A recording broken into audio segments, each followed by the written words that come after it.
पूज्य आचार्य श्री जी हम सबके बीच में आए हैं। हम हाथ उठा करके और ओंकार का उच्चारण करके पूज्य आचार्य श्री जी का हम अभिनंदन करेंगे।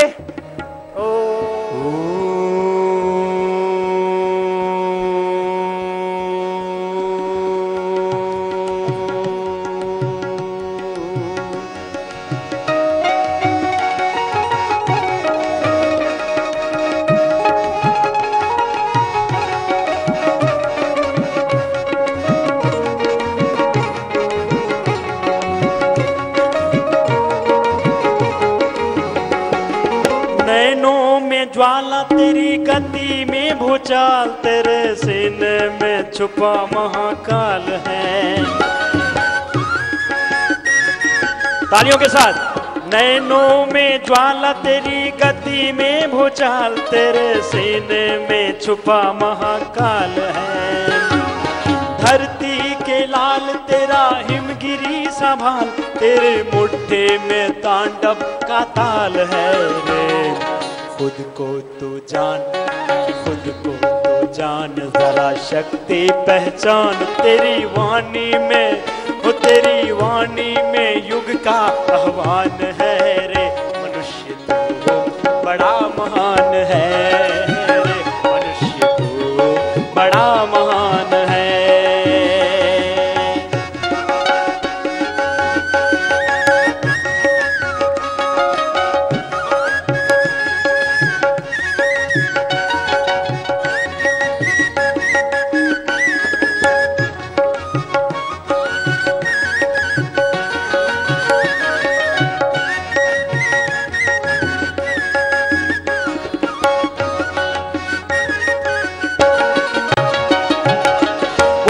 माता की वंदे वंदे। परम पूज्य आचार्य जी के चरणों में कोटि कोटि वंदन। प्राणायाम योग हो गया सब।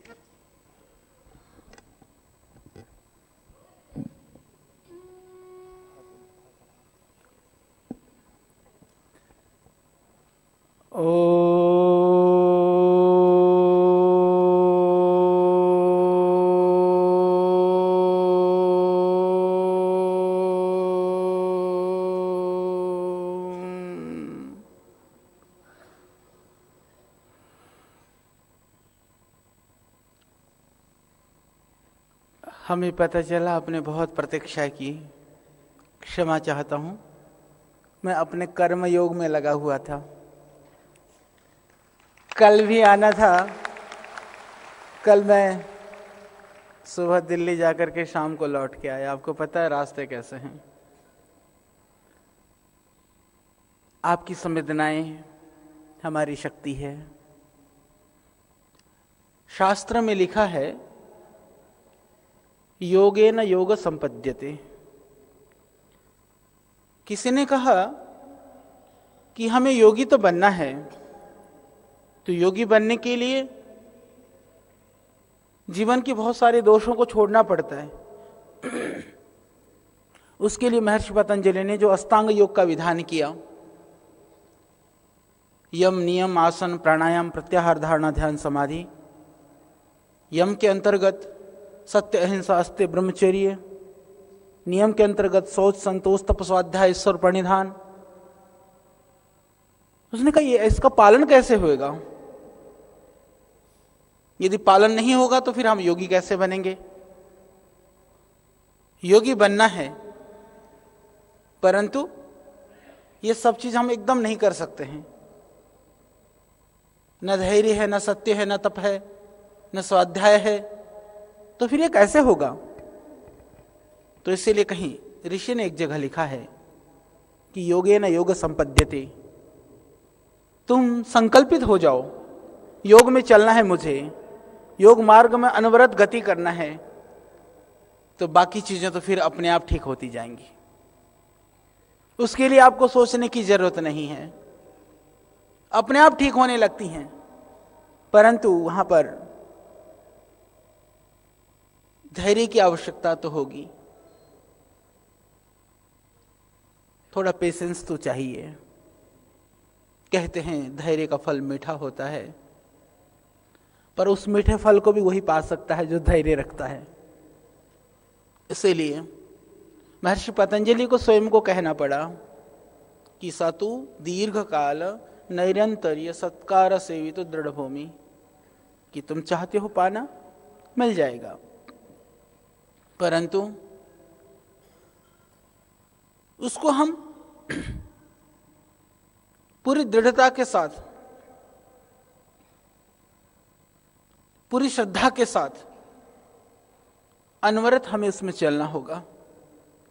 वो भी कब तक? लंबे समय तक। कभी कभी हम शुरू हो जाते हैं, जितने उत्साह से हम यात्रा प्रारंभ करते हैं उतनी ही फिर अनुत्साह से उसको छोड़ भी देते हैं। मंजिल, लक्ष्य तो उनको मिलता है जितने उत्साह से कार्य प्रारंभ करते हैं, उससे भी कई गुने उत्साह से उसके लक्ष्य तक पहुंचाते हैं। इसीलिए आप सभी जने संकल्प के साथ यहां पर हैं। पहले सिर्फ योग का संकल्प आपको पतंजलि योगपीठ की ओर आकर्षित करता था। अभी योग के साथ जो राष्ट्रभक्ति है, देश प्रेम है, संस्कृति के प्रति कुछ अपने कर्तव्य और जिम्मेदारियों को निभाने की जो लालसा है, वह भी इधर प्रेरित करती है। जो भी जीवन में शुभ है, जो हम करना चाहते हैं, जो भी देश के लिए शुभ है, जो हम करना चाहते हैं, जो संस्कृति के लिए शुभ है, हम करना चाहते हैं, उसके प्रतीकात्मक रूप से एक ही जगह से सब स्वरूप दिखाई देता है। तो निश्चित रूप से हम सब का सौभाग्य है, परम श्रद्धेय स्वामी जी का संकल्प और यह पतंजलि योगपीठ उसका यह मूर्त रूप है। यह तो हमें सोचना है, यह तो हमें सोचना है कि हम कितना पाना चाहते हैं। समुद्र में पहुंचने के बाद में उसको जल चाहिए, तो वह तो जल तो अथाह है, निर्भरता तो हमारी पात्र की है। तो हमारी पात्रता ऐसी पात्रता बने हम कह सकें जीवन के सत्य के लिए। ऋषियों ने कहा कि जिस समय पर हम इस दुनिया से जाएं, हम कह सकें कि प्राप्तम यद प्रापणीयम, जो मैंने सोचा था, जो मेरा संकल्प था, उसको मैंने पा लिया है। यदि मैं एक बात इसमें जोड़ दूं कि ये मेरा संकल्प था, मैंने पा लिया है, यदि ऐसा ना भी हो पाए, हम इतना तो कह सकें कि जो मेरा संकल्प था मैंने जी लिया है। ये तो हमारे हाथ में है, तो हम उसके लिए जिएं। और मैंने देखा है, क्योंकि अब आप सब लोग, मेरे पास आपकी लिस्ट भी है, बीमारियां भी आपने काफ़ी ठीक कर ली है, जो रैंडमली चेक हुए थे वो सब है यहाँ पर। संसार तो यही है, जो दिख रहा है यही दुनिया है, जो नहीं दिखता है वो दुनिया नहीं है। और जो आप जानते हैं वह आपकी दुनिया है, और नहीं जानते हैं तब तक दुनिया नहीं है। जितना जितना जानते जाओगे आपकी दुनिया उतनी उतनी बढ़ती जाएगी। जब हमारा संकल्प संसार के लिए शुभ होता है, मैं नहीं जानता हम संसार का शुभ कब कर पाएंगे, दुनिया के भला कब कर पाएंगे, मैं नहीं जानता। अंदर शुभ का उदय हुआ, उस दिन मेरे अंतर में आनंद की अनुभूति भी शुरू हो जाती है।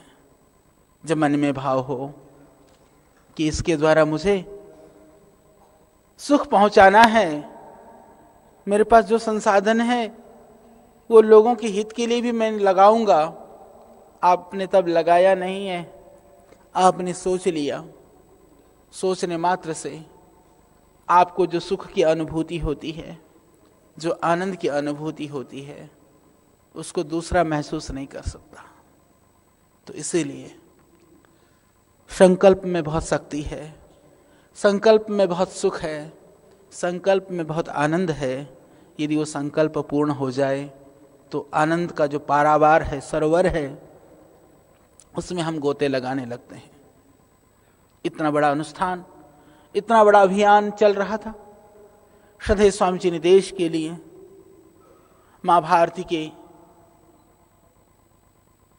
चरणों में अपने आप को आत्म बलिदान करने के लिए जो इतना बड़ा संकल्प और लिया, और उस संकल्प के लिए हम लोग पूरी तरह से अभियानरत हैं। कई लोग कहते हैं कि इससे आपको क्या मिलेगा, क्या मिल रहा है। बाकी कार्यों से तो बहुत कुछ मिल रहा था। निश्चित रूप से आज सज्जनों के हृदय में कहीं आस है और दुष्टों के हृदय में कहीं खलबली है, तो यह श्रद्धेय स्वामी जी के संकल्प का ही परिणाम है। बदलेगा, देश बदलेगा। जितना बड़ा संकल्प होता है उतना ही समय लगता है। जितनी बड़ी बीमारी होती है दूर होने में उतना ही टाइम लगता है। छोटी छोटी गलती से बीमारियां होती हैं। देश के जो कर्णधार थे उनकी छोटी छोटी गलतियों से देश गर्त में जा रहा है। तो इसीलिए जिसकी जितनी बड़ी जिम्मेदारी होती है उसको उतना ही सजग और जागरूक रहना होता है। रोगों से भी बचना हो तो भी हमें सजग होना होता है। आयुर्वेद में तो ऐसा कहा है कि यदि आप पथ्य का सेवन करते हैं, अपने आहार विहार का ध्यान देते हैं, तो आप पतंजलि आयुर्वेद। और यदि मान लीजिए आप बहुत सारी दवाइयाँ खाते हैं फिर भी पथ्य परहेज नहीं करते हैं, आहार विहार पे ध्यान नहीं देते हैं, तो शायद दवाई भी बेकार है, क्योंकि रोग का मूल तो भोजन की विषमता है। तो इसी तरह से हमें इस देह को देवालय बनाना है, तो इस देवालय के द्वारा, इसमें बैठे हुए परमात्मा देव के द्वारा राष्ट्र देव की आराधना करनी है। दोनों ही संकल्प आपको यहाँ से लेकर के जाना है। हम विचलित न हों, हम अपने संकल्प के अंदर कहीं न्यूनता न आने दें। यदि मैं स्वास्थ्य के परिप्रेक्ष्य में बात करूं, ये सारे आपकी रिपोर्ट्स मेरे पास हैं। कुछ रैंडमली डायबिटिक पेशेंट्स हैं, कुछ इसके अंदर कोलेस्ट्रॉल वगैरह के पेशेंट्स हैं, ओबेसिटी के हैं, मोटापा वाले हैं। बहुत फर्क हो रहा है। बहुत अच्छा परिणाम है जब हम 6-7 दिनों के अंदर, 5-6 दिनों के अंदर, 11 से 17 का रिपोर्ट है, इतना परिणाम पा सकते हैं। तो थोड़ा सा प्रयत्न करने पर हम इससे बेहतर परिणाम क्यों नहीं पा सकते। बस लगना पड़ेगा, लगना तो हमें ही पड़ेगा, दूसरा कोई नहीं लगने वाला। तो आप, यह युद्ध शिविर है, क्योंकि मुझे पता है, मेरे को पता चल जाता है, थोड़ा सा सूचनाएं भी मिल जाती हैं। आप लोगों में से बहुत सारे भाई बहन ऐसे हैं जो पहले से योगासन प्राणायाम कर रहे थे। वो कुछ कभी कभी करते थे, कुछ थोड़ा सा करते थे, कुछ कभी मन करने पर करते थे, कुछ लोग नहीं करते थे। योगासन और प्राणायाम, ध्यान, ये प्रतिदिन की क्रियाएं हैं, ये आप ध्यान रखें। ऋषियों ने हमारे जीवन के लिए नित्य कर्म और नैमित्तिक कर्म, 2 तरह के कर्मों का विधान किया है। तो नित्य कर्म वो हैं जो हमें प्रतिदिन करने पड़ते हैं। नैमित्तिक कर्म वो होते हैं किसी निमित्त आने पर करते हैं। जैसे हम अलग अलग ऋतु के हिसाब से अलग अलग पकवान भोजन खाते हैं, अलग अलग त्यौहार और पर्वों के हिसाब से हम अलग अलग अनुष्ठान करते हैं, अलग अलग समय पर अलग अलग खुशी और दुख, जो भी हमारे समाज और परिवार में परिस्थितियां होती हैं, उस तरह से हम उन चीज़ों को मनाते हैं। तो इसी तरह से वो हो गए नैमित्तिक। तो नित्य कर्म ऐसे, जैसे हम नित्य प्रति आहार लेते हैं, नित्य प्रति हम अपने दैनंदिन कर्मों को करते हैं, स्नान करते हैं, शौच करते हैं, इसी तरह से योग और प्राणायाम के लिए एक समय आप निश्चित कर लें। इससे न केवल आपका शरीर ठीक रहेगा, अपितु आपका मन, आपका मनोबल, आपका आत्मबल भी बहुत बढ़ेगा। जब आत्मबल बढ़ता है तो दोष अपने आप खत्म हो जाते हैं और गुणों की अभिवृद्धि होने शुरू हो जाती है। योग के दो प्रकार हैं, दो पार्ट में बांट सकते हैं हम लोग अष्टांग योग को। एक अंतरंग योग, एक बहिरंग योग। अंतरंग योग वह है जिसके द्वारा हम अपनी आंतरिक शक्ति को, ऊर्जा को बढ़ाते हैं, और बहिरंग योग वह है जिसके द्वारा हम अपने देह को, अपने शरीर को, इसकी अशुद्धि को दूर करके इसके रोगों को दूर करते हैं। तो जो जीवन के अंदर सर्वांगीणता, जहां पर मन से लेकर के, वचन से लेकर के, कर्म से लेकर के शरीर के एक अंग अंग स्वस्थ हो जाए, सब तरह से उसके अंदर एक शक्ति और ऊर्जा का संचार हो। दुनिया के अंदर जितनी भी पैथियां हैं, जितनी भी दवाइयां हैं, वो दवाइयां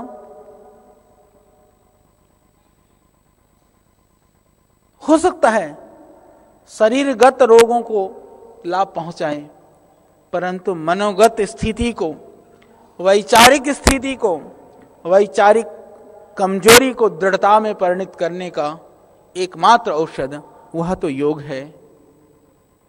इसीलिए ये ऋषियों की एक हमारे लिए बहुत बड़ी देन है, बहुत बड़ा सौगात है।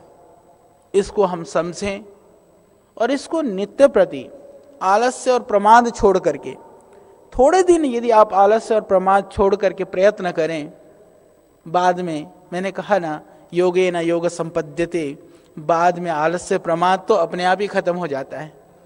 फिर आपका मन ही इतना करेगा, आप सुबह सोना चाहें तो भी नहीं सो सकेंगे।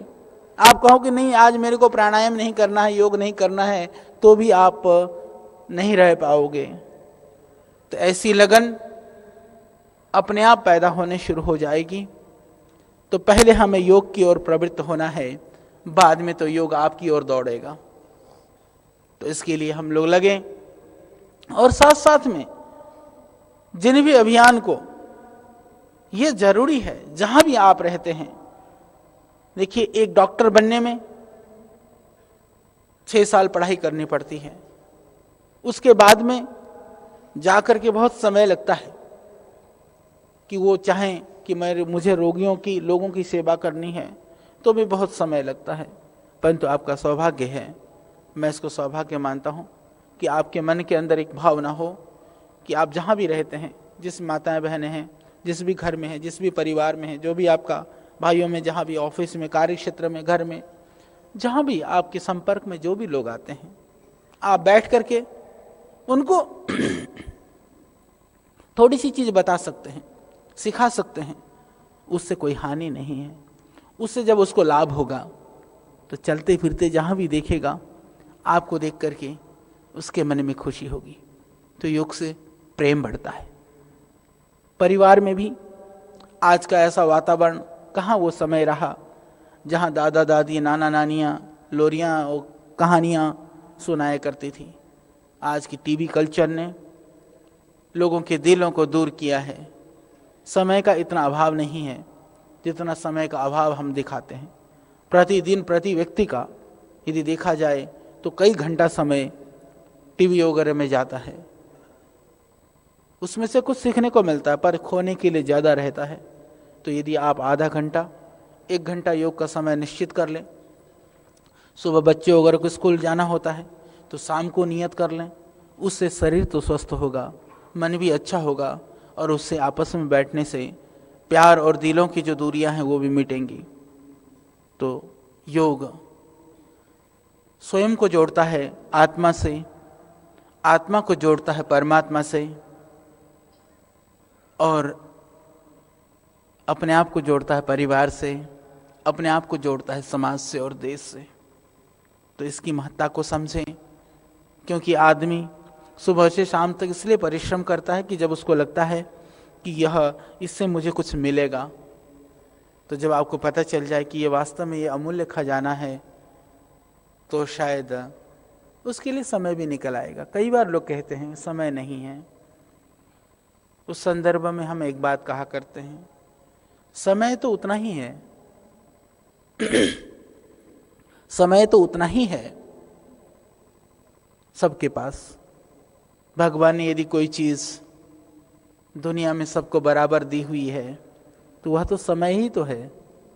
24 घंटे को कोई 23 घंटा नहीं कर सकता, 24 को कोई 25 नहीं कर सकता। फिर बात इतनी सी है, हम उस समय को वहाँ पर लगाते हैं जिसको हम महत्वपूर्ण समझते हैं। यदि हम इन कार्यों को महत्वपूर्ण समझ लें तो समय तो अपने आप निकल करके आएगा। तो हमें अपने प्रायोरिटीज तय करने होंगे कि कौन कौन से कार्य के लिए मुझे कितना कितना समय देना है। समय को बांटना होगा। समय तो फिर स्वतः ही अपने आप मिल जाएगा। समय के लिए कहा कालो शुभहति, कि जो समय है वो एक ऐसा घोड़ा है, वो जाने के बाद पकड़ में नहीं आता है। किसी दार्शनिक ने उसको बहुत सुंदर शब्दों में समझाया कि तुम समय को पकड़ना चाहते हो? किसी से पूछा, उसने कहा हाँ मैं पकड़ना चाहता हूं।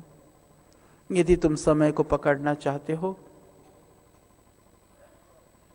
तो सावधानी से सुन लो, उसकी विधि हम बताते हैं। उसने कहा बताइए। उसने कहा समय को पकड़ना हो ना तो आगे से पकड़ना। उसने कहा क्यों? बोला समय पीछे से गंजा होता है, तो समय के आगे बाल होते हैं, तो आपको पकड़ना है तो आगे से पकड़ना होगा। निकलने के बाद पीछे से गंजा है वो हाथ नहीं आएगा, क्योंकि अवसर तो जो हमारे हाथ में है वही हमारे लिए अवसर है।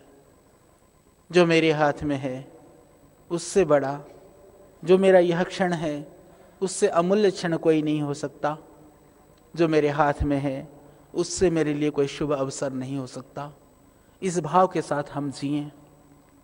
यदि हम कभी सोचते हैं कि अभी समय नहीं आया, अभी अनुकूलता नहीं है, अभी तो विविध प्रतिकूलताएं हैं, इनकी अनुकूलता के बाद हम करेंगे, हमें कभी ऐसा ना सोचें। मैं तो ऐसा कहता हूँ, विपत्ति और परेशानी भी आए, एक साधक और एक सामान्य व्यक्ति में इतना ही फर्क है कि सामान्य व्यक्ति विचलित होता है, जो साधक होगा उस समय पर भी दृढ़ और अविचलित होकर के वह अपने पथ पर पूरी शक्ति और गति के साथ आगे बढ़ेगा। यही सामान्य और साधक में फर्क है। हम उसके लिए हमारी एक सोच रहती है कि परीक्षा कैसे लें। हम ऐसा मान लेते हैं कि ठीक है, ये इतनी देर पूजा करता है, इतनी देर मंदिर में जाता है, इतनी देर गुरुद्वारा चर्च या कहीं भी प्रार्थना घर में बैठता है, हमें लगता है कि वह व्यक्ति आध्यात्मिक होगा। वो आध्यात्मिकता का एक स्थूल स्वरूप है। इतनी देर हवन करता है, इतनी देर ध्यान करता है, संध्या करता है, वो उसका एक स्थूल रूप है। उसको मैं नकार नहीं रहा हूं, परंतु परीक्षा उससे पता नहीं चलेगा कि आंख बंद करने का कंपटीशन पे लगा दें और बैठ जाएं जो सबसे ज्यादा। मैं नहीं मानता कि शायद वो सबसे ज्यादा आध्यात्मिक हो। फिर उसकी पहचान क्या है? उसकी पहचान ये है कि जब विपत्ति आ जाए, प्रतिकूलता आ जाए, तब वो अपने आप को कैसा महसूस करता है। उस समय पर वो अधीर है और अविचलित है। जितना कम अविचलित है, समझ लेना वो उतना बड़ा आध्यात्मिक है। इसके अलावा और कोई परिभाषा नहीं है। साधना का फल क्या है? साधना का फल धृति, क्षमा, दम, स्तेयम, शौचम, इंद्रिय निग्रह, धीर, विद्या, सत्यम, क्रोधो, दशकम, धर्म लक्षणम। महर्षि मनु कहे गए, धृति, क्षमा, इंद्रियों पर निग्रह, मन पर निग्रह, चोरी का त्याग, पवित्रता, शुद्धि, ये सब परिभाषाएं हैं। तो उसके लिए वो साधन है। ध्यान करना यह साधन की प्राप्ति है, उसके लिए प्रयत्न है। ध्यान करना वह लक्ष्य नहीं है। लक्ष्य तो जो फल है वह तो और कुछ है। दूसरी बात, जीवन के अंदर जितने भी आप हैं या संपूर्ण देश की मैं बात करूं, जो भी मेरी बात को सुन रहे हैं उनकी बात करूं, तो एक बात है, जीवन में जिन परिस्थितियों में हम हैं, कहीं घर में कुछ अनुकूलता होगी, कहीं कुछ प्रतिकूलता भी होगी, कहीं कुछ संपन्नता भी होगी, कहीं कुछ विपन्नता भी होगी, कहीं बुजुर्ग भी होंगे, कहीं जवान भी होंगे, कहीं मोटे भी होंगे, कुछ पतले भी होंगे। सब चीज़ें धीरे धीरे हमें उसको ठीक भी करना है, रोगों को भी भगाना है, बीमारियों को भी ठीक करना है, परंतु एक काम हमें नहीं करना यहाँ से जाने के बाद। मैं हमेशा इस बात को कहता हूँ, हमेशा ध्यान रखना, मैं अपने ऊपर भी उस चीज़ का प्रयोग करता रहता हूँ कि हम कभी कभी जब प्रतिकूलता में होते हैं तो हम भगवान से भी भिड़ने से नहीं डरते हैं। भगवान को भी हम कहते हैं कि ऐसा क्यों दिया, ऐसा क्यों किया। मैं इसमें दो बात कहता हूं, परमात्मा जो है वह किए से ज्यादा नहीं देता है, और जो किया है उसको भगवान भी नहीं रोकता है। अवश्यमेव भोक्तव्यम कृतम कर्म शुभाशुभम, जो शुभ है जो अशुभ है दोनों ही मेरा है, वो भगवान का नहीं है।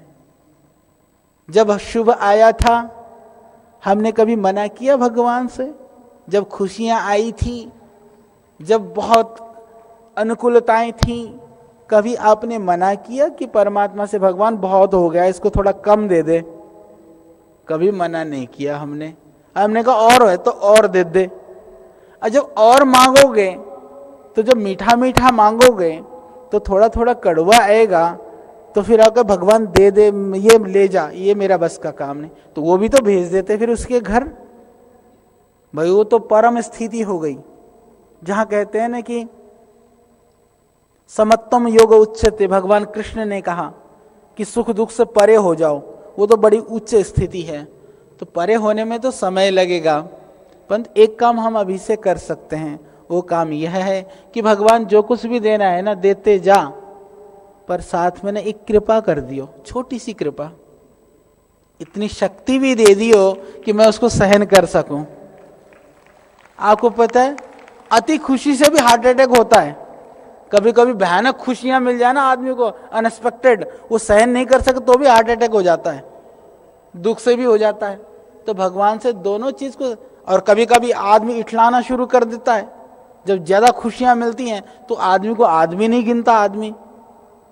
तो दोनों ही चीज के लिए भगवान से ये कहना कि प्रभु इतनी ताकत जरूर दे देना मैं दोनों को सहन कर सकूं, यानी जो सुख है उसको हजम कर सकूं, जो दुख है उसको मैं सहन कर सकूं। यदि इतनी भगवान से प्रार्थना करेंगे तो बाकी तो भगवान को पता है हमें क्या चाहिए, तो हम अपने कर्म को सुधार करते रहें, परमात्मा को दोष देने की आवश्यकता नहीं है। क्योंकि जो कर्मफल सिद्धांत है वो बहुत ही रोचक है, मेरा एक प्रिय विषय रहा है। हालांकि बहुत सारे विषय हैं, बहुत सारी बातें की जा सकती हैं, वो क्योंकि सामूहिक रूप से बहुत थोड़े समय में मैं चाहता हूं कि कोई अच्छी चीज आप लेकर के जाएं। कर्मफल सिद्धांत बहुत बहुत ही प्रिय विषय है। इसको समझने की बात है कि जब हम कभी भी भगवान के पास या हम जब कोई परेशानी आती है तो हम ये सोचते हैं कि स्वाभाविक है, हम भगवान से प्रार्थना करते हैं, जो भी हम जिसके प्रति भी श्रद्धा रखते हैं वहां उस उपाय के लिए जाते हैं। ठीक है, प्रार्थना से शक्ति बढ़ती है, वहां से हमें थोड़ी ऊर्जा मिलती है, ताकत मिलती है, इसको कोई मना नहीं कर सकता। परंतु ताकत के साथ साथ में वो ताकत, ये ध्यान रखना, मात्र समाधान के लिए नहीं है कि एकदम सब कुछ शुभ हो जाएगा, एकदम सब परिस्थितियां बदल जाएंगी। ताकत से फिर आप पुरुषार्थ कर सको, इसके लिए ताकत मिलती है। ताकत के बाद में हमें पुरुषार्थ करने की आवश्यकता होती है। जब पुरुषार्थ करेंगे तो एक चीज ध्यान रखना, दुनिया के अंदर जितने भी कर्म हैं, कर्म करने का एक समय होता है, एक अवधि होती है। आपने पुण्य किया या आपने पाप किया, आपने सोचा कि मुझे ये काम करना है, वो कुछ दिनों में हो सकते हैं, सडनली आवेग में, गुस्से में हो सकता है। पुण्य भी कभी एकदम कोई चीज ऐसी दिखाई दी, एकदम दया की भावना आ गई, मन किया, तो दोनों तरह से हो सकते हैं। जब कर्म सावधि होते हैं, कर्म अंत वाले होते हैं, तो उसका परिणाम भी अवधि युक्त होता है, अंत युक्त होता है। तो किसी भी कर्म का फल जो है वो एक निश्चित समय में मिल करके, चाहे वो पुण्य है चाहे वो पाप है, फिर वो समय खत्म हो जाता है। इसीलिए जो हमें मिल रहा है, शुभ या अशुभ, हम पूरी दृढ़ता के साथ में शुभ की अभिवृद्धि करते जाएं और अशुभ को क्षीण करते जाएं, तो एक दिन अशुभ समाप्त हो जाएगा, शुभ इतना हो जाएगा आपके जीवन के अंदर, पुण्य इतना संचित हो जाएगा। यही पाप और पुण्य है।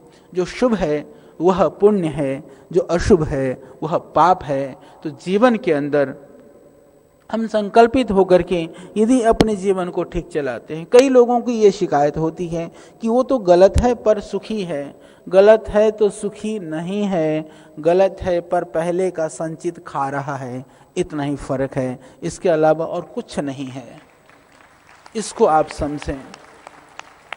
दूसरी बात, हम लोग कई बार होता है कि हम सेवा करना चाहते हैं, दूसरे लोगों के लिए कुछ कार्य करना चाहते हैं। इस संदर्भ में भी मेरी एक बात है, सेवा करके हम दूसरे को कितनी देर में लाभ पहुंचा सकते हैं, समय की अपेक्षा हो सकती है, परंतु सेवा के द्वारा हम संतोष तुरंत प्राप्त कर सकते हैं, उसी क्षण प्राप्त कर सकते हैं। मैंने सोच लिया कि मुझे इनको लाभ पहुंचाना है, इनको पता भी ना हो कि मैंने कुछ इनके लिए अच्छा सोचा है, उसी समय मेरे को एक खुशी मिलनी शुरू हो जाती है। तो हम दूसरे की सेवा करके दूसरे का हित तो कितना पहुंचाते हैं ये तो भगवान जानता है, पर हम दूसरे की सेवा के संकल्प से अपनी पीड़ा दूर करके अपने आनंद की अभिवृद्धि करते हैं, यह हमें पता होना चाहिए। तो इस भाव में हम जिएं।